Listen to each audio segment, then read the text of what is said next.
Back to Inshal learning. It's me Banasar Khalid. നമ്മൾ കഴിഞ്ഞ ക്ലാസ്സിൽ SCRT ബേസ്ഡ് ആയിട്ടുള്ള ഒരു ചാപ്റ്റർ ആണ് നോക്കിക്കൊണ്ടിരുന്നത്. അതിൽ നമുക്ക് പഠിക്കാനുള്ള ആയിരികൾ ധാതുക്കൾ എന്ന് പറയുന്ന ഒരു ടോപ്പിക് ഉണ്ട്. അതുമായി ബന്ധപ്പെട്ട 8ാം ക്ലാസ്സിലെ ലോഹങ്ങൾ എന്ന പാഠഭാഗം നമ്മൾ നോക്കിക്കൊണ്ടിരിക്കുന്നത്. ഇന്ന് നമ്മൾ അതിന്റെ ക്ലാസ്സിൽ അതിന്റെ കണ്ടിന്യൂഷൻ ആണ് ഫോളോ ചെയ്യുന്നത്. അപ്പൊ നിങ്ങൾ ഓണം സെലിബ്രേഷനോടൊപ്പം നിന്റെ പഠനമൊക്കെ മുന്നോട്ട് കൊണ്ടുപോവുകയാണല്ലോ അല്ലെ. അപ്പൊ ഈ അടുത്ത ഓണം ആവുമ്പോൾ നിങ്ങൾ സർവീസ് ഇരുന്നുകൊണ്ട് ആ ഓണം ആഘോഷിക്കാൻ വേണ്ടി നിങ്ങൾ ഇന്ന് തന്നെ ഒരു ദിവസം പോലും നിങ്ങളുടെ പഠനത്തിൽ നിന്ന് മാറി നിൽക്കാതെ കണ്ടിന്യൂ ചെയ്തു പോകാം. നമുക്ക് ക്ലാസ്സിലേക്ക് കടക്കാം. കഴിഞ്ഞ ക്ലാസ്സിൽ നമ്മൾ മനസ്സിലാക്കിക്കൊണ്ടിരുന്നത് ലോഹത്തിന്റെ സവിശേഷതയെ കുറിച്ചാണ്. നമ്മൾ മനസ്സിലാക്കി ലോഹത്തിന്റെ മാലിബിലിറ്റി എന്താണെന്ന് മനസ്സിലാക്കി, ലോഹത്തിന്റെ സവിശേഷത ഡക്റ്റിലിറ്റി എന്താണെന്ന് മനസ്സിലാക്കി അല്ലെ. അപ്പൊ മാലിബിലിറ്റി കൂടിയ ലോഹം ഏതാണ്? സ്വർണത്തിനാണ് മാലിബിലിറ്റി കൂടുതലെന്ന് മനസ്സിലാക്കി. ഇനി ഡക്റ്റിലിറ്റി കൂടിയ ലോഹം ഏതാണെന്ന് ചോദിച്ചാൽ അത് പ്ലാറ്റിനം ആണെന്ന് മനസ്സിലാക്കി. ഈ ലോഹത്തിന്റെ മറ്റ് സവിശേഷത എന്താണ്? പ്രധാനപ്പെട്ട സവിശേഷത അത് കാഠിന്യം കൂടുതലാണ് അല്ലെ. കാഠിന്യം കൂടുതലായതുകൊണ്ടാണ് അതിന് നമ്മൾ പറയുന്ന ഈ കൃഷി ആയുധങ്ങളൊക്കെ കൃഷിക്ക് ആവശ്യമായിട്ട് ഉപകരണങ്ങളും അതുപോലെ തന്നെ പല ആയുധങ്ങളൊക്കെ നിർമ്മിക്കാൻ ഉപയോഗിക്കുന്നത് ലോഹങ്ങളാണെന്ന് മനസ്സിലാക്കി. ഇനി നമ്മൾ മനസ്സിലാക്കിയത് കാഠിന്യം കുറഞ്ഞ മൃദുലോഹങ്ങൾക്ക് ഉദാഹരണം അല്ലെ. കാഠിന്യം കുറഞ്ഞ മൃദുലോഹങ്ങൾക്ക് ഉദാഹരണമാണ് ഈ പറയുന്ന ലിഥിയം, സോഡിയം, പൊട്ടാഷ്യം മുതലായവയെന്ന് മനസ്സിലാക്കി. അതുപോലെ തന്നെ നമ്മൾ മനസ്സിലാക്കിയ ഒരു കാര്യം എന്ന് പറഞ്ഞാൽ അവയ്ക്ക് സാന്ദ്രത വളരെ കുറവാണെന്ന് മനസ്സിലാക്കി. പൊതുവെ ലോഹങ്ങൾക്ക് സാന്ദ്രത കൂടുതലാണ്, എന്നാൽ ലിഥിയം, സോഡിയം, പൊട്ടാഷ്യം എന്നിവയ്ക്ക് സാന്ദ്രത കുറവാണെന്ന് മനസ്സിലാക്കി.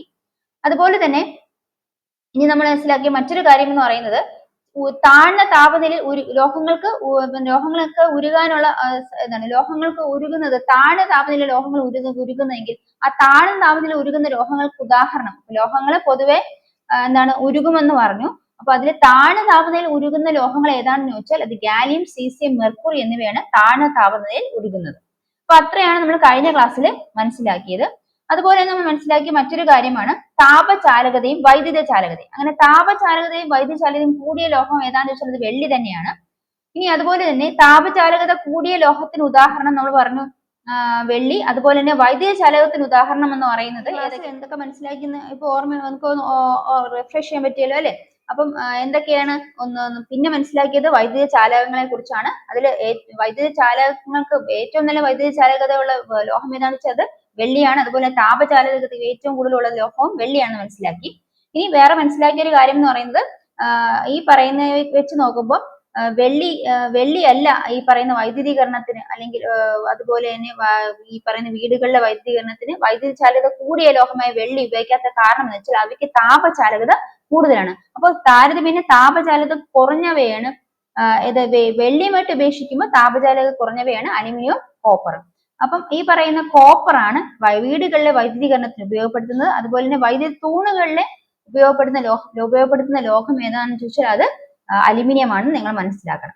ഇനി നമ്മൾ മനസ്സിലാക്കിയ മറ്റൊരു കാര്യം എന്ന് പറയുന്നത് എന്താണ് ഈ താപചാലകത കൂടിയ ലോഹമാണ് ഏറ്റവും വെള്ളിക്കാണ് ഏറ്റവും കൂടുതൽ താപചാലകത കൂടിയത്. ഇനി അതുപോലെ തന്നെ താപചാലകത കൂടിയ ലോഹങ്ങൾക്ക് ഉദാഹരണമാണ് അലുമിനിയം എന്ന് പറഞ്ഞത്. അലുമിനിയത്തിന്റെ ആ സവിശേഷത കാരണമാണ് അവയെ പാത്ര നിർമ്മാണത്തിനൊക്കെ ഉപയോഗിക്കുന്നത് നിങ്ങൾ മനസ്സിലാക്കണം. ഇനി നമ്മൾ മനസ്സിലാക്കിയത് ലോഹത്തിന്റെ മറ്റൊരു സവിശേഷതയായ സൊണോറിറ്റി അല്ലെങ്കിൽ ഈ ലോഹങ്ങൾക്ക് ഈ ശബ്ദം പുറപ്പെടുവിക്കാനുള്ള കഴിവ് എങ്ങനെയാണ്? കട്ടിയുള്ള ഒരു വസ്തു കൊണ്ട് ലോഹത്തിന്റെ പ്രതലത്തിൽ തട്ടുമ്പോൾ അവയ്ക്ക് ശബ്ദം പുറപ്പെടുവിക്കാൻ കഴിയുന്നു അല്ലെ. ലോഹത്തിന് എന്ത് സാധിക്കുന്നു? ശബ്ദം പുറപ്പെടുവിക്കാൻ കഴിയുന്നു. അപ്പൊ കട്ടിയുള്ള വസ്തു കൊണ്ട് ലോഹത്തിന്റെ പ്രതലത്തിൽ തട്ടുമ്പോൾ അവയ്ക്ക് ശബ്ദം പുറപ്പെടുവിക്കാൻ കഴിയുന്നു. അത്തരത്തിൽ ആ ലോഹങ്ങളുടെ കഴിവിനെയാണ് സൊണോറിറ്റി എന്ന് പറയുന്നത്. കഴിഞ്ഞ ക്ലാസ്സിൽ നമ്മൾ മനസ്സിലാക്കി. ഇനി നമ്മൾ അതിന്റെ ബാക്കി പോർഷൻസ് ആണ് നോക്കാൻ പോകുന്നത്. പിന്നെ നമ്മൾ മനസ്സിലാക്കിയ 2-3 കാര്യങ്ങൾ ഗാലിയം, സീസിയം, മെർക്കുറി എന്നീ ലോഹങ്ങൾ താഴ്ന്ന താപനിലയിൽ ഉരുകുന്നവയാണെന്ന് മനസ്സിലാക്കി. അതുപോലെ തന്നെ എന്ത് മനസ്സിലാക്കി? സാന്ദ്രത കുറഞ്ഞ ലോഹങ്ങളാണ് ലിഥിയം, സോഡിയം, പൊട്ടാഷ്യം. അല്ലെങ്കിൽ അവയെ എന്ത് പറയാം? അത് മൃദുലോഹങ്ങൾക്ക് ഉദാഹരണമാണെന്നും നമ്മൾ മനസ്സിലാക്കി. അപ്പൊ ഇനി അടുത്തത് നമ്മൾ മനസ്സിലാക്കാൻ പോകുന്നത് ഇനി അടുത്ത ലോഹങ്ങളുടെ മറ്റു കുറച്ച് കാര്യങ്ങളാണ്. ലോഹങ്ങളുടെ ദ്രവണാങ്കവും തിളനിലയും സാന്ദ്രതയും അടങ്ങിയ ഒരു പട്ടികയാണ് താഴെ കൊടുത്തിരിക്കുന്നത്. അപ്പൊ അവയെ കുറിച്ച് നമുക്ക് മനസ്സിലാക്കാം.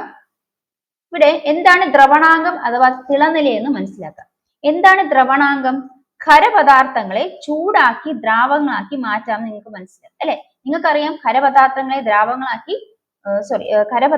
ചൂടാക്കുമ്പോൾ അവ ദ്രാവകാവസ്ഥയിലേക്ക് മാറുന്നു എന്ന് മനസ്സിലാക്കാം. ഉദാഹരണത്തിന് ഐസ് ഉരുകി ജലമാകുന്നു അല്ലെ. ഐസ് ഉരുകി ജലമാകുന്നു. ഖരപദാർത്ഥങ്ങളെ ചൂടാക്കി ദ്രാവകമാക്കുന്നു. അതുപോലെ തന്നെ അതിന് ഉദാഹരണമാണ് എന്ത്? ഐസ് ഉരുകി ജലമാകുന്നു. ഐസ് ഉരുകി ജലമാകുന്നു. ഇതേ ജലത്തിനെ പിന്നെയും ചൂടാക്കുമ്പോൾ അത് നീരാവിയായി മാറുന്നു നമുക്കറിയാം. ഇപ്പൊ ഒരു ഖരാവസ്ഥയിലിരിക്കുന്ന വസ്തുവിനെ ഉരുക്കുമ്പോൾ അത് ദ്രാവകാവസ്ഥയിലേക്ക് മാറുന്നു. തിരിച്ച് ദ്രാവകാവസ്ഥയിലിരിക്കുന്ന അതിനെ പിന്നെയും ചൂടാക്കുമ്പോൾ അത് നീരാവിയായിട്ട് മാറുന്നു എന്നും അല്ലെങ്കിൽ വാതകമായിട്ട് മാറുന്നു നമ്മൾ പഠിച്ചിട്ടുണ്ട്. അപ്പൊ ഇങ്ങനെ ഖരവസ്തു ഇങ്ങനെ പല രീതിയിൽ അവസ്ഥാ പരിവർത്തനത്തിന് വിധേയമാകുന്നു നമ്മൾ പഠിച്ചിട്ടുണ്ട്. അപ്പൊ ഖരം ദ്രാവകമായി മാറുന്ന താപനിലയാണ് എന്ത് വിളിക്കുന്നത്? ദ്രവണാങ്കം എന്ന് വിളിക്കുന്നത്. ഖരം ദ്രാവകമാകുന്ന താപനിലയെ എന്ത് വിളിക്കുന്നു? ദ്രവണാങ്കം എന്ന് വിളിക്കുന്നു. ഖരം ദ്രാവകമായ താപനിലയെ ദ്രവണാങ്കം എന്നും ദ്രാവകം തിളച്ച് വാതകമാകുന്ന താപനിലയെ തിളനിലയെന്നും വിളിക്കുന്നു. എന്താണ്? ഖരം തിളച്ച് ദ്രാവകമാകുന്ന താപനിലയെ ദ്രവണാങ്കമെന്നും ദ്രാവകം തിളച്ച് വാതകമാകുന്ന താപനിലയെ എന്തെന്ന് വിളിക്കുന്നു? തിളനിലയെന്നും വിളിക്കുന്നു. അപ്പൊ നമ്മൾ മനസ്സിലാക്കുന്ന രണ്ട് കാര്യങ്ങൾ എന്തൊക്കെയാണ്? ഖരം ദ്രാവകമായി മാറുന്ന താപനിലയെ ദ്രവണാങ്കമെന്നും ദ്രാവകം തിളച്ച് വാതകമാകുന്ന താപനിലയെ തിളനിലയെന്നും മനസ്സിലാക്കണം. അപ്പൊ ദ്രവണാങ്കം എന്നാൽ എന്താണ്? ഖരം ദ്രാവകമായി മാറുന്നു, അതിന്റെ ഒരു താപനില ഉണ്ടാകണം. ആ താപനില എന്തെന്ന് വിളിക്കുന്നു? അതിനെയാണ് ദ്രവണാങ്കം എന്ന് വിളിക്കുന്നത്.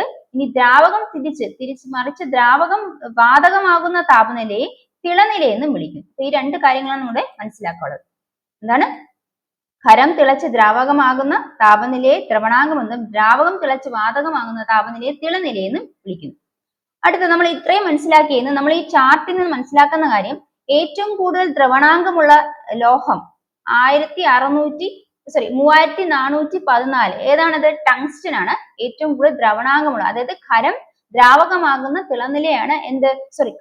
ഖരം ദ്രാവകമാകുന്ന ആ താപനില എന്ത് വിളിക്കുന്നു? ദ്രവണാങ്കം എന്ന് പറയുന്നു. അങ്ങനെ ദ്രവണാങ്കം കൂടിയത് ഏതിനാണ്? ടങ്സ്റ്റൻ എന്ന് മനസ്സിലാക്കുക. അതുപോലെ തിളനില കൂടിയത് ഏതിനാണ്? അതുപോലെ തിളനില കൂടിയതും ടങ്സ്റ്റൻ. തിളനില എന്ന് പറയുന്നത് എന്താണ്? ദ്രാവകം വാതകമാകുന്ന ഉള്ള താപനിലയാണ്. ദ്രാവകം വാതകമാകുന്ന താപനില എന്ത് വിളിക്കുന്നത്? തിളനില എന്ന് വിളിക്കുന്നത്. ദ്രാവകം വാതകമാകുന്ന താപനിലയെ തിളനില എന്ന് വിളിക്കുന്നത്. അത് കൂടുതലും ടങ്സ്റ്റൻ ആണെന്ന് മനസ്സിലാക്കാം. അതുപോലെ സാന്ദ്രത കൂടിയ ലോഹം ഏതാണെന്ന് ചോദിച്ചാലും അത് ഈ പറയുന്ന ടങ്സ്റ്റൻ. സാന്ദ്രത കൂടിയ ലോഹം ഏതാണ്? ടങ്സ്റ്റൻ ആണ്. അപ്പൊ ഇത്രയാണ് നമ്മൾ ഈ ചാർട്ട് എന്ന് മനസ്സിലാക്കുന്നത്. ഇതിൽ നമ്മൾ ഇത്രയും പോർഷൻസ് ഇപ്പൊ മനസ്സിലാക്കി. എന്തൊക്കെയാണ്? ദ്രവണാങ്കം, തിളനില, സാന്ദ്രത. അതിൽ ദ്രവണാങ്കം എന്ന് പറയുന്നത് നമ്മൾ പറഞ്ഞു ഖരവസ്തുക്കൾ എന്താകുമോ? ദ്രാവകമാകുമ്പോൾ അവിടെ ഉണ്ടാകുന്ന ആ ഖരം ദ്രാവകമായി മാറാൻ ആവശ്യമായ താപനിലയെ ദ്രവണാങ്കം എന്നും ദ്രാവകം തിളച്ച് വാതകമാകുന്ന താപനിലയെ തിളനിലയെന്നും മനസ്സിലാക്കാം. ഇനി നമ്മൾ പറഞ്ഞ സവിശേഷതകളാണ് ഈ പറയുന്ന ലോഹങ്ങളുടെ സവിശേഷത. ഒന്ന്, ഉയർന്ന താപചാലകത ഉണ്ടെന്ന് പറഞ്ഞു, ഉയർന്ന വൈദ്യുത ചാലകത ഉണ്ടെന്ന് പറഞ്ഞു, മാലിബിലിറ്റി ഉണ്ട്, ഡക്റ്റിലിറ്റി ഉണ്ടെന്ന് പറഞ്ഞു. ഉയർന്ന സാന്ദ്രത ലോഹത്തിന്റെ മറ്റൊരു സവിശേഷതയാണ്. പിന്നെ സൊണോറിറ്റി, അതുപോലെ ഉയർന്ന ദ്രവണാങ്കം. എന്താണെന്ന് മനസ്സിലായല്ലോ? എന്താണ്? ഖരം ദ്രാവകമാകുന്ന താപനിലയാണ് ദ്രവണാങ്കം എന്ന് പറയുന്നത്. ഇനി നമ്മൾ ഇവിടെ നോക്കുക, ഈ പറഞ്ഞ ലോഹങ്ങളുടെ ഭൗതിക സവിശേഷതകൾ അവ എന്തുകൊണ്ടാണ് ഇതിന് ഉപയോഗപ്പെടുത്തുന്നത് നമുക്ക് നോക്കാം. വൈദ്യുതി കമ്പികൾ നിർമ്മിക്കുന്നതിന് ഇത് ഉപയോഗപ്പെടുത്തുന്നു. ഈ ലോഹം ലോഹങ്ങൾ വൈദ്യുതി കമ്പികൾ നിർമ്മിക്കാൻ ഉപയോഗിക്കുന്ന കാരണം എന്താണ്? ലോഹങ്ങളുടെ ഡക്റ്റിലിറ്റി, അതായത് ലോഹങ്ങളെ നമുക്ക് എന്താണ് നീളത്തില് നേർത്ത കമ്പികളാക്കി മാറ്റാൻ സാധിക്കും. അതുകൊണ്ടാണ് വൈദ്യുതി കമ്പികളായിട്ട് ലോഹങ്ങളെ വൈദ്യുതി കമ്പികൾ നിർമ്മിക്കാൻ ഉപയോഗിക്കുന്നത്. എന്തുകൊണ്ടാണ്? അവയുടെ ഡക്റ്റിലിറ്റി എന്ന സവിശേഷത കൊണ്ടാണ്. അതൊക്കെ നമുക്ക് നേർത്ത കമ്പികളാക്കി മാറ്റാൻ സാധിക്കും. ഇനി ആഹാര വസ്തുക്കൾ പൊതിയുന്ന അലുമിനിയം ഫോയിൽ നിർമ്മിക്കുന്നതിന് അലുമിനിയം ഫോയിലാണ് നിർമ്മിക്കുന്നത്. എന്താണ്? ആഹാര വസ്തുക്കൾ പൊതിയുന്നതിന് അലുമിനിയം എന്ന് പറഞ്ഞ ലോഹമാണ് അല്ലെ. അപ്പൊ അതിന്റെ എന്ത് സവിശേഷതയാണ്? അതിന് നേർത്ത തകിടുകളാക്കി മാറ്റാൻ പറ്റുമെന്ന സവിശേഷത കൊണ്ടാണ് നമ്മൾ ഇത്തരത്തിൽ അലുമിനിയം എന്ന ലോഹം ഇതിന് ഉപയോഗപ്പെടുത്തുന്നത്. ഇനി പാത്രങ്ങൾ നിർമ്മിക്കുന്നതിനും ലോഹം ഉപയോഗപ്പെടുത്തുന്നത് എന്തുകൊണ്ടാണ്? ലോഹത്തിന്റെ താപചാലകത എന്ന സവിശേഷത കൊണ്ട്, താപം വഹിക്കാനുള്ള കഴിവ്, അതുകൊണ്ടാണ് പാത്രം നിർമ്മിക്കാൻ ലോഹം ഉപയോഗിക്കുന്നത്. ഇനി കൃഷിയായുധങ്ങൾ നിർമ്മിക്കുന്നതിനും ലോഹം ഉപയോഗിക്കുന്നുണ്ട്. നമ്മൾ നേരത്തെ പറഞ്ഞ പോലെ അതിന് കാഠിന്യം കാഠിന്യം എന്ന സവിശേഷത കൊണ്ടാണ് കൃഷിയായുധങ്ങൾ നിർമ്മിക്കാനായിട്ട് ലോഹങ്ങൾ ഉപയോഗിക്കുന്നത്. അതുപോലെ എന്താണ് ആരാധനകളിൽ മണി നിർമ്മിക്കുന്ന ലോഹം ഉപയോഗിക്കുന്ന പ്രധാന കാരണങ്ങൾ എന്താണ്? അതിന്റെ സൊണോറിറ്റി എന്ന സവിശേഷത കൊണ്ടാണ് ആരാധനകളിൽ മണി നിർമ്മിക്കാൻ വേണ്ടി ലോഹങ്ങൾ ഉപയോഗിക്കുന്നത്. അപ്പൊ ഇത്തരം ലോഹങ്ങളുടെ സവിശേഷതയെ കുറിച്ച് നമ്മൾ കഴിഞ്ഞ ക്ലാസ്സിൽ മനസ്സിലാക്കിയതാണ്. അപ്പൊ അതൊന്ന് ജസ്റ്റ് റിഫ്രഷ് ചെയ്താണ്. അടുത്ത നമ്മൾ മനസ്സിലാക്കാൻ പോകുന്നത്, നമ്മുടെ വീടിന് പുറത്ത് സൂക്ഷിക്കുന്ന ഇരുമ്പ് വസ്ത്രങ്ങൾ കാലക്രമേണ തുരുമ്പെടുത്ത് നശിക്കുന്നു. ആഭരണങ്ങൾ നിർമ്മിക്കാൻ സ്വർണം, വെള്ളി, പ്ലാറ്റിനം എന്നിവയാണ് സാധാരണ ഉപയോഗിക്കുന്നത്. അലുമിനിയം പാത്രത്തിൽ മോര് സൂക്ഷിക്കാറില്ല. ചെമ്പു പാത്രത്തിൽ ക്ലാവ് പിടിക്കുന്നു. ഇവയ്ക്ക് കാരണം എന്തായിരിക്കും? എന്താണ് കാരണം? വീടിന് പുറത്ത് സൂക്ഷിക്കുന്ന ഇരുമ്പ് വസ്തുക്കൾ കാലക്രമേണ തുരുമ്പെടുത്ത് നശിക്കുന്നു. ഇതിന് കാരണം എന്താണ്? കാരണം ഈ പറയുന്ന ഇരുമ്പ് എന്നത് ലോഹവസ്തുവാണ്. ലോഹവസ്തു അന്തരീക്ഷത്തിൽ തുറന്നു വെച്ചിരുന്നാൽ അതിന് എന്ത് സംഭവിക്കും? നമ്മൾ ഏതൊരു വസ്തു പോലെയും അത് ലോഹം എന്ന് പറയുന്നത് നമ്മൾ പറഞ്ഞു പ്രവർത്തനശേഷി അല്ലെങ്കിൽ ക്രിയാശീലത കൂടിയ വസ്തുക്കളാണ് പൊതുവെ ലോഹങ്ങൾ. അപ്പൊ പുറമേ വെച്ചിരിക്കുമ്പോൾ അല്ലെങ്കിൽ അന്തരീക്ഷത്തിൽ തുറന്നു വെച്ചിരിക്കുമ്പോൾ അവയ്ക്ക് അവര് അന്തരീക്ഷത്തിലെ പല ഘടകങ്ങളുമായിട്ട് അവ എന്ത് ചെയ്യുന്നുണ്ട്? പ്രവർത്തനത്തിൽ ഏർപ്പെടുന്നു, രാസപ്രവർത്തനം ഏർപ്പെടുത്തുന്നു. അതിന്റെ ഫലമായിട്ട് ഇതിന് ലോഹത്തിന് വ്യത്യാസങ്ങൾ സംഭവിക്കുന്നു. ഇനി ആഭരണങ്ങൾ നിർമ്മിക്കാൻ സ്വർണം, വെള്ളി, പ്ലാറ്റിനം എന്നിവയാണ് സാധാരണ ഉപയോഗിക്കുന്നത്. എന്തൊക്കെ കാരണങ്ങൾ ഉണ്ടാണെന്ന് നമുക്ക് ഇങ്ങോട്ട് മനസ്സിലാക്കാം. അലുമിനിയം പാത്രത്തിൽ മോര് സൂക്ഷിക്കാറില്ല, ചെമ്പ് പാത്രത്തിൽ ക്ലാവ് പിടിക്കുന്നു. എന്തൊക്കെയാണ് റീസൺസ് നമുക്ക് നോക്കാം. അന്തരീക്ഷ വായുവുമായുള്ള പ്രവർത്തനം, അതായത് ഒരു കഷ്ണം സോഡിയം കത്തി ഉപയോഗിച്ച് മുറിച്ചെടുക്കുക. ഇനി നമ്മൾ അതിന്റെ ഇപ്പൊ നമ്മൾ ഒന്ന് മുറിച്ച ആ പ്രതലം എങ്ങനെയാണ്? അതിന് നല്ല തിളക്കം ഉണ്ടായിരിക്കും. അപ്പൊ അതാണ് ലോഹത്തിന്റെ മറ്റൊരു സവിശേഷത, ലോഹദ്യുതി എന്ന് പറഞ്ഞു. ഇത് അല്പം നേരത്തേക്ക് തുറന്നു വെച്ചിരുന്നാൽ എന്ത് സംഭവിക്കുക? പ്രതലത്തിന് തിളക്കം പതുക്കെ പതുക്കെ മങ്ങി പോകുന്നതായിട്ട് നമുക്ക് കാണാൻ സാധിക്കും. അപ്പൊ ലോഹങ്ങൾക്ക് ഇവിടെ എന്തോ സംഭവിച്ചു. ആ ലോഹങ്ങൾ അന്തരീക്ഷ വായുവിൽ തുറന്നു വെച്ചിരുന്നപ്പോൾ ആ ലോഹങ്ങൾ എന്ത് ചെയ്യുന്നു? അന്തരീക്ഷ വായുവുമായി സമ്പർക്കത്തിൽ ഏർപ്പെടുന്നു. അങ്ങനെ അന്തരീക്ഷ വായുവുമായി സമ്പർക്കത്തിൽ ഏർപ്പെടുമ്പോൾ വായുവിലെ വിവിധ ഘടകങ്ങളുമായി രാസപ്രവർത്തനത്തിൽ ഏർപ്പെടുന്നു. ഇതിന്റെ ഫലമായി ലോഹത്തിന്റെ പ്രതലത്തിലെ തിളക്കം നഷ്ടപ്പെടുകയും ചെയ്യും. എന്താണ് മനസ്സിലാക്കുന്നത്? ലോഹത്തിന്റെ തിളക്കം എങ്ങനെ നഷ്ടപ്പെടുന്നു? ലോഹങ്ങൾ അന്തരീക്ഷ വായുവുമായി സമ്പർക്കത്തിൽ ഏർപ്പെടുമ്പോൾ വായുവിലെ വിവിധ ഘടകങ്ങളുമായി രാസപ്രവർത്തനത്തിൽ ഏർപ്പെടുന്നു.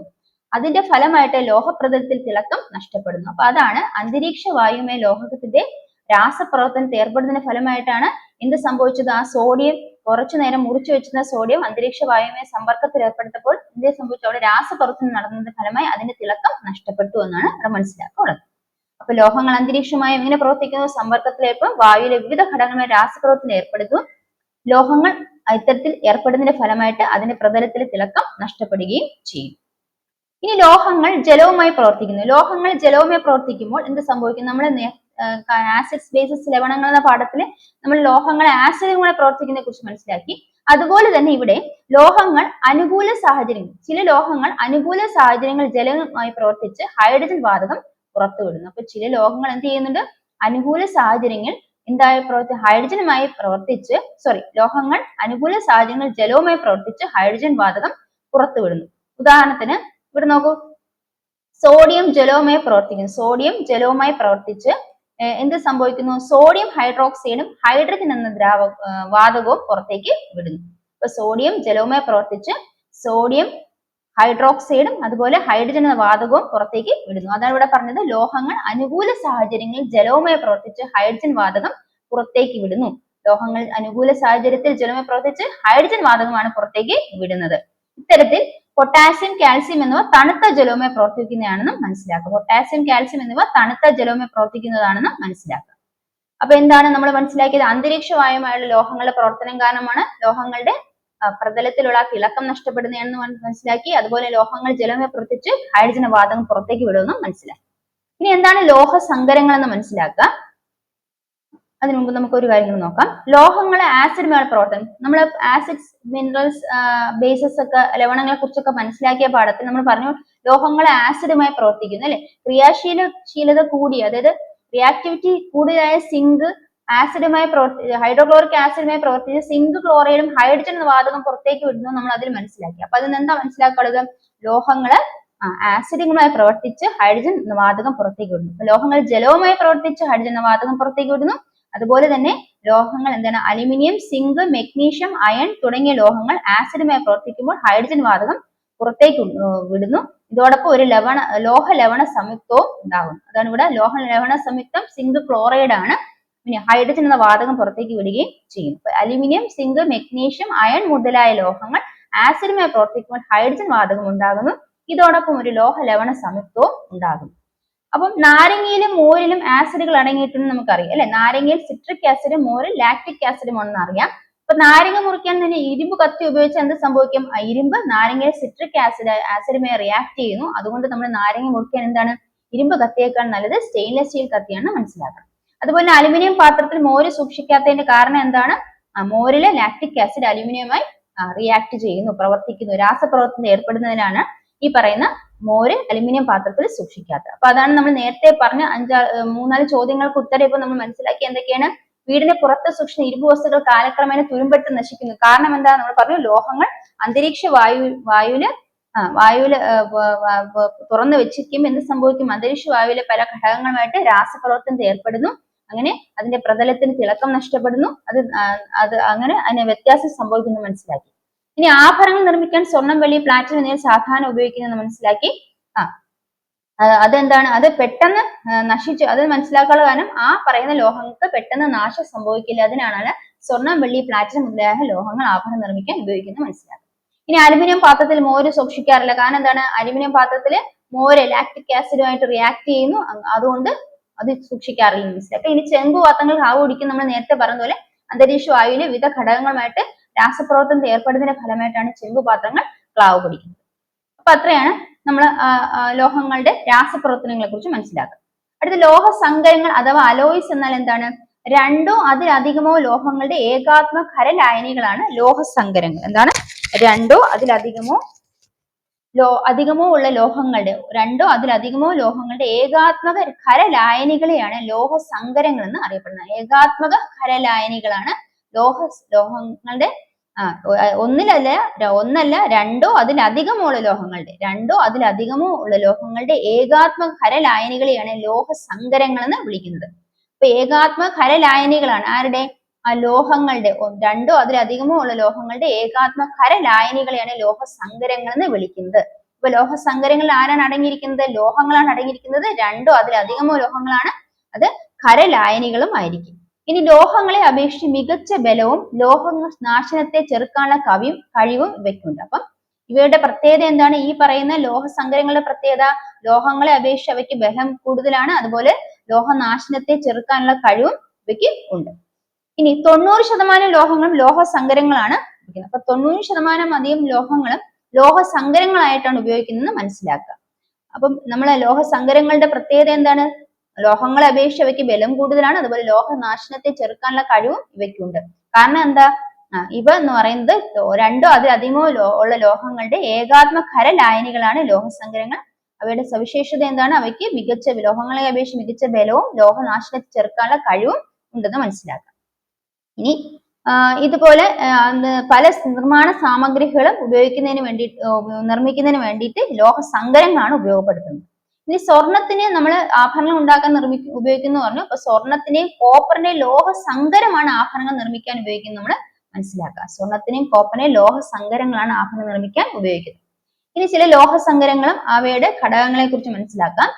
ലോഹസങ്കരം ബ്രാസ് അഥവാ പിച്ചള എന്നൊരു ലോഹസങ്കരമാണ്. അതായത് രണ്ടോ അതിലധികമോ ലോഹങ്ങളുടെ ഏകാത്മ ഖരലായനിയാണ് ഈ ലോഹസങ്കരം. അപ്പൊ ബ്രാസ് അഥവാ പിച്ചള എന്നാണ് അറിയപ്പെടുന്ന അതിൽ ഉൾപ്പെടുന്ന ലോഹങ്ങൾ ഏതൊക്കെയാണ്? അതിലെ ഘടക ലോഹങ്ങൾ ഏതാണ്? കോപ്പറും സിങ്കുമാണ് ബ്രാസ് അഥവാ പിച്ചളയിൽ ഉൾപ്പെടുന്ന ലോഹങ്ങൾ. ഇനി ബ്രോൺസ് അഥവാ ഓട് ലോഹസങ്കരത്തിന്റെ പേരാണ്. അതിൽ അടങ്ങിയിരിക്കുന്ന ഘടലോഹങ്ങൾ ഏതൊക്കെയാണ്? കോപ്പർ അഥവാ ചെമ്പ്, പിന്നെ ടിന്ന്. അപ്പൊ കോപ്പറും ടിന്നുമാണ് ബ്രോൺസ് അഥവാ ഓടിൽ അടങ്ങിയിരിക്കുന്ന ലോഹങ്ങൾ. ബ്രാസ് അഥവാ പിച്ചളയില് കോപ്പറും സിങ്കുമാണ്. ബ്രോൺസ് ഓടിൽ എന്താണ്? കോപ്പറും ടിന്നുമാണ്. ഇനി നിക്രോം എന്ന് നമ്മൾ പേരിൽ നിന്ന് മനസ്സിലാക്കാം. നിക്രോം എന്താണ്? നിക്കൽ ക്രോമിയം അയൺ ആണ് നിക്രോം എന്ന് പറഞ്ഞ ലോഹസങ്കരത്തിൽ അടങ്ങിയിരിക്കുന്ന ലോഹം. ഇനി അൽനിക്കോ എന്ന് പറയുന്നത് എന്താണ്? എന്താണ്? Aluminium nickel cobalt. Aluminium nickel iron cobalt. എന്താണ്? അലുമിനിയം നിക്കൽ അയൺ കൊബാൾട്ട് ആണ് അൽനിക്കോ എന്ന് പറയുന്ന ലോഹസങ്കരത്തിൽ അടങ്ങിയിരിക്കുന്ന ലോഹങ്ങൾ. അൽനിക്കോ എന്താണ്? അലുമിനിയം നിക്കൽ കൊബാൾട്ട്, അതുപോലെ അയൺ അലുമിനിയം നിക്കൽ കൊബാൾട്ട്. അപ്പൊ ലോഹസങ്കരങ്ങളെ കുറിച്ച് മനസ്സിലാക്കുന്നതുകൊണ്ട് നമ്മളൊരു കാര്യങ്ങൾ മനസ്സിലാക്കേണ്ടത്, ചില ലോഹസങ്കരങ്ങളിൽ പിന്നെ അലോഹ മൂലകങ്ങൾ കൂടെ ചേർക്കണം. ഉദാഹരണത്തിന് സ്റ്റെയിൻലെസ് സ്റ്റീൽ എന്ന് പറയുന്ന ലോഹസങ്കരമാണ്. സ്റ്റെയിൻലെസ് സ്റ്റീൽ എന്താണ്? ലോഹസങ്കരമാണ്. അതില് ചെറിയ അളവിൽ കാർബൺ, സിലിക്കൺ പോലുള്ള അലോഹ മൂലകങ്ങളും ചേർത്തിട്ടുണ്ട്. അപ്പം കാർബൺ, സിലിക്കൺ പോലെ അലോഹ മൂലകങ്ങൾ ചേർത്ത ഒരു ലോഹസങ്കരമാണ് സ്റ്റെയിൻലെസ് സ്റ്റീൽ എന്നും കൂടെ നമ്മൾ മനസ്സിലാക്കണം. എന്നാൽ ലോഹസങ്കരം കാർബൺ, സിലിക്കൺ എന്നിവ കൂടെ എന്നീ അലോഹ മൂലകങ്ങൾ ചേർത്ത ലോഹസങ്കരം ഏതാണെന്ന് ചോദിച്ചാൽ അത് സ്റ്റെയിൻലെസ് സ്റ്റീൽ ആണെന്ന് മനസ്സിലാക്കാം. അടുത്ത് നമ്മൾ മനസ്സിലാക്കുന്നത്, അപ്പൊ നമ്മൾ ഇത്ര നേരം പറഞ്ഞുകൊണ്ടിരുന്നത് ലോഹങ്ങളുടെ ജലവുമായിട്ടുള്ള പ്രവർത്തനം, അന്തരീക്ഷ വായുവിലുള്ള ലോഹങ്ങളുടെ അന്തരീക്ഷ വായുവിൽ തുറന്നു വെച്ച ലോഹങ്ങൾക്ക് എന്ത് മാറ്റം സംഭവിക്കുന്നു മനസ്സിലാക്കാം. ആസിഡുമായിട്ടുള്ള ലോഹങ്ങളുടെ പ്രവർത്തനം, അതുപോലെ ലോഹസങ്കരം എന്താണെന്ന് നമ്മൾ മനസ്സിലാക്കും. ഇനി നമ്മൾ അടുത്ത മനസ്സിലാക്കാൻ പോകുന്നത്, ലോഹങ്ങള് ലോഹങ്ങൾ നിർമ്മിക്കുന്നത് ലോഹാംശം അടങ്ങിയ പ്രകൃതിജന്യ വസ്തുക്കളിൽ നിന്നാണ്. അപ്പൊ ലോഹങ്ങൾ എവിടെ നിന്നാണ് നിർമ്മിക്കുന്നത്? ലോഹാംശം അടങ്ങിയ പ്രകൃതിജന്യ വസ്തുക്കളിൽ നിന്നാണ് ലോഹങ്ങൾ നിർമ്മിക്കുന്നത്. അങ്ങനെ ലോഹത്തിന്റെ അംശം അടങ്ങിയ പ്രകൃതിജന്യ വസ്തുക്കൾ നമുക്ക് ലോഹം ലഭിക്കുന്നത് അത് ഭൂവൽക്കത്തിൽ കാണപ്പെടുന്നു. ആ ഭൂവൽക്കത്തിൽ കാണപ്പെടുന്ന ഇത്തരത്തിൽ പ്രകൃതിജന്യ വസ്തുക്കൾ, അത് ആ പ്രകൃതിജന്യ വസ്തുക്കളിൽ ലോഹത്തിന്റെ അംശം ഉണ്ടായിരിക്കും അല്ലെ. അപ്പൊ ഭൂവൽക്കത്തിൽ കാണപ്പെടുന്ന ഈ പ്രകൃതിജന്യ വസ്തുക്കളെ വിളിക്കുന്ന പേരാണ് മിനറൽസ് അഥവാ ധാതുക്കൾ എന്ന് പറയുന്നത്. അപ്പൊ ധാതുക്കൾ അല്ലെങ്കിൽ മിനറൽസ് എന്ന് പറയുന്നത് ലോഹാംശം അടങ്ങിയ പ്രകൃതിജന്യ വസ്തുക്കളാണ്. അത് ഭൂവൽക്കത്തിൽ കാണപ്പെടുന്നു എന്ന് മനസ്സിലാക്കുക. ഇവയെ രാസപ്രക്രിയ വഴിയാണ് ഇവയിൽ നിന്ന് ലോഹങ്ങളെ വേർതിരിച്ചെടുക്കുന്നത്. അപ്പൊ ഇവയിൽ രാസപ്രക്രിയ വഴിയാണ് ഇവയിൽ നിന്ന് ലോഹങ്ങളെ വേർതിരിച്ചെടുക്കുന്നത് രാസപ്രക്രിയ വഴിയാണെന്ന് മനസ്സിലാക്കുക. ഇനി സ്വതന്ത്ര രൂപത്തിൽ കാണപ്പെടുന്ന ഒരു ലോഹമാണ് സ്വർണം എന്ന് നമ്മൾ മനസ്സിലാക്കും. സ്വതന്ത്ര രൂപത്തിൽ കാണപ്പെടുന്ന ലോഹമാണ് സ്വർണം. ഇനി ഭൂവൽക്കത്തിൽ ഏറ്റവും കൂടുതൽ കാണപ്പെടുന്ന ലോഹമാണ് അലുമിനിയം. ഭൂവൽക്കത്തിൽ ഏറ്റവും കൂടുതൽ കാണപ്പെടുന്ന ലോഹം അലുമിനിയം. അതിന് തൊട്ട് താഴെ സ്ഥാനങ്ങൾ ഇരുമ്പും കാൽഷ്യം ആണെന്ന് മനസ്സിലാക്കുക. അപ്പൊ എന്നാൽ ലോഹങ്ങൾ എങ്ങനെ കാണപ്പെടുന്നു? പ്രകൃതിജന്യ വസ്തുക്കളിൽ ലോഹാംശം അടങ്ങിയിട്ടുണ്ട്. അവ ഭൂവൽക്കത്തിൽ കാണപ്പെടുന്ന ഇവയെ ധാതുക്കളെ മിനറൽസ് എന്നാണ് വിളിക്കുന്നത്. ഇവയെ രാസപ്രക്രിയ വഴിയാണ് ഇവയിൽ നിന്ന് ലോഹങ്ങൾ വേർതിരിച്ചെടുക്കുന്നത്. ഇനി സ്വതന്ത്ര രൂപത്തിൽ കാണപ്പെടുന്ന ലോഹമാണ് സ്വർണം. ഭൂവൽക്കത്തിൽ ഏറ്റവും കൂടുതൽ കാണപ്പെടുന്ന ലോഹം അലുമിനിയമാണ്. ഇരുമ്പും കാൽഷ്യവും ഒക്കെ അതിന്റെ അടുത്ത സ്ഥാനങ്ങൾ വരുന്നത്. അപ്പം ഇതാണ് നമ്മൾ മനസ്സിലാക്കുന്നത്. ഭൂവൽക്കത്തിൽ ഏറ്റവും കൂടുതൽ കാണപ്പെടുന്ന ലോഹം അലുമിനിയമാണ്. സ്വതന്ത്ര രൂപത്തിൽ കാണപ്പെടുന്ന ലോഹം ഏതാണെന്ന് വെച്ചാൽ അത് സ്വർണമാണ്. ഈ ലോഹാംശം അടങ്ങിയ പ്രകൃതിജന്യ വസ്തുക്കളിൽ നിന്നാണ് ലോഹങ്ങൾ നമ്മൾ വേർതിരിച്ചെടുക്കുന്നത്. ഭൂവൽക്കത്തിൽ ഇത്തരത്തിൽ കാണപ്പെടുന്ന വസ്തുക്കളെ ധാതുക്കൾ എന്നാണ് വിളിക്കുന്നത്. ലോഹങ്ങൾ മനുഷ്യ ശരീരത്തിൽ ലോഹങ്ങൾ എത്രത്തോളം ഉണ്ടെന്ന് മനസ്സിലാക്കുക. ലോഹങ്ങളുടെ പ്രസക്തി എത്രയാണ്? ചെറിയ അളവിലാണെങ്കിലും ചില ലോഹധാതുക്കളുടെ സാന്നിധ്യം ശാരീരിക പ്രവർത്തനങ്ങൾക്കും ആരോഗ്യ പോഷണത്തിനും അത്യന്താപേക്ഷിതമാണ്. അപ്പൊ നമ്മുടെ ശരീരത്തിൽ ചെറിയ അളവിലാണെങ്കിൽ പോലും ലോഹധാതുക്കളുടെ സാന്നിധ്യം നമ്മളെ ശാരീരിക പ്രവർത്തനങ്ങൾക്കും ആരോഗ്യത്തിനും പോഷണത്തിനും അത്യന്താപേക്ഷിതമാണെന്ന് നമ്മൾ മനസ്സിലാക്കണം. ഇനി രക്തത്തിന് ചുവപ്പ് നിറം നൽകുന്ന ഹീമോഗ്ലോബിൻ ഇരുമ്പ് അടങ്ങിയിരിക്കുന്നു. ഈ ഇരുമ്പ് എന്ന് പറയുന്ന ലോഹമാണ് അല്ലെ. അതുപോലെ എല്ലുകളുടെ പല്ലുകളുടെ വളർച്ചയ്ക്ക് കാൽഷ്യം ആവശ്യമാണ്. കാൽഷ്യം ഒരു ലോഹത്തിന് ഉദാഹരണമാണ്. കോശങ്ങളുടെ വിവിധ പ്രവർത്തനങ്ങൾക്ക് സോഡിയം പൊട്ടാസ്യം തുടങ്ങിയ ലവണങ്ങൾ ആവശ്യമാണ്. സോഡിയം പൊട്ടാസ്യം തുടങ്ങിയ ലവണങ്ങൾ കോശങ്ങളുടെ വിവിധ പ്രവർത്തനങ്ങൾക്ക് ആവശ്യമാണ്.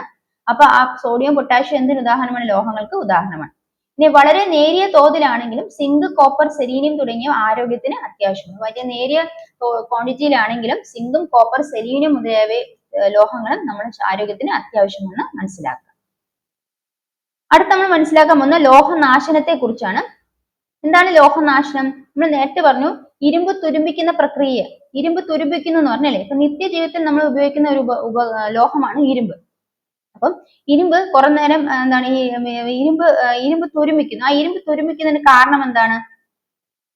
നമ്മൾ ഇവിടെ ഒരു പരീക്ഷണം നടത്തി നമുക്ക് മനസ്സിലാക്കി എന്താണ്?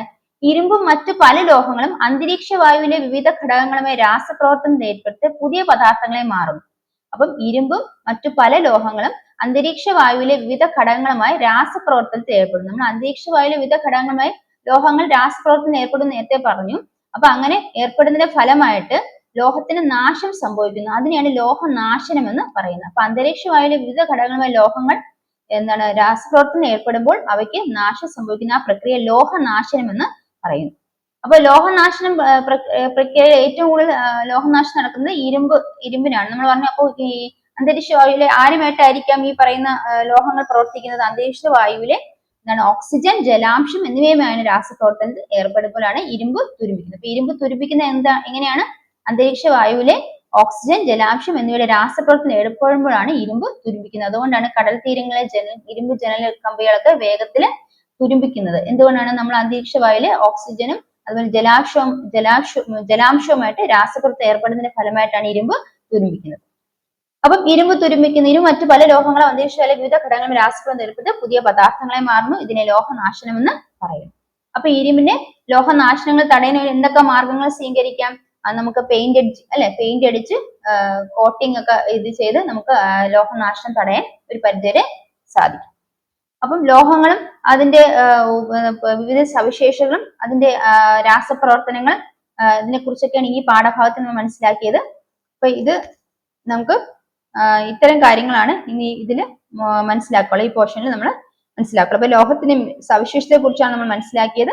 അതിന്റെ രാസപരമായ പ്രവർത്തനങ്ങളെ കുറിച്ച് മനസ്സിലാക്കി. അതിന്റെ എന്താണ് ദ്രവണാങ്കം, തിളനില, ഇതിനെക്കുറിച്ചൊക്കെ നമ്മൾ ഈ പാഠഭാഗത്തിൽ മനസ്സിലാക്കി. ഇന്നത്തെ ക്ലാസ്സിൽ ലോഹങ്ങൾ അതിന്റെ ആ പാഠഭാഗം പൂർത്തിയാക്കി. അപ്പോൾ ഇതിൽ നമ്മൾ ആവശ്യമുള്ള എല്ലാ പോയിന്റ്സും ആണ് ഈ SCRT പാഠഭാഗത്ത് നമുക്ക് എന്തൊക്കെ വേണോ അതെല്ലാമാണ് നമ്മൾ ഇന്ന് മനസ്സിലാക്കിയത്. നിങ്ങൾ പോയിന്റ്സ് ഒക്കെ മനസ്സിലാക്കി വെക്കുക. നമുക്ക് ആപ്ലിക്കേഷനിലുള്ള ചോദ്യം ചോദിച്ചാലും അതുപോലെ തന്നെ സ്റ്റേറ്റ്മെന്റ് ബേസ്ഡ് ക്വസ്റ്റ്യൻ ചോദിച്ചാലും ആൻസർ ചെയ്യാൻ പറ്റുന്ന രീതിയിൽ പോയിന്റ്സുകൾ കളക്ട് ചെയ്ത് വെക്കുക. അപ്പോൾ ക്ലാസ് എല്ലാവർക്കും മനസ്സിലായെന്ന് വിശ്വസിക്കുന്നു. അടുത്ത ക്ലാസ്സിന് ഉടനെ തന്നെ വരുന്നതാണ്. അടുത്ത് നമ്മൾ മറ്റൊരു SCRT പാഠമായിട്ട് ഇതുമായിട്ട് റിലേറ്റ് ചെയ്ത് തന്നെ മറ്റൊരു പോർഷനാണ് അടുത്ത ക്ലാസ്സിൽ കണ്ടിന്യൂ ചെയ്യുന്നത്. That's bye from me. Thank you.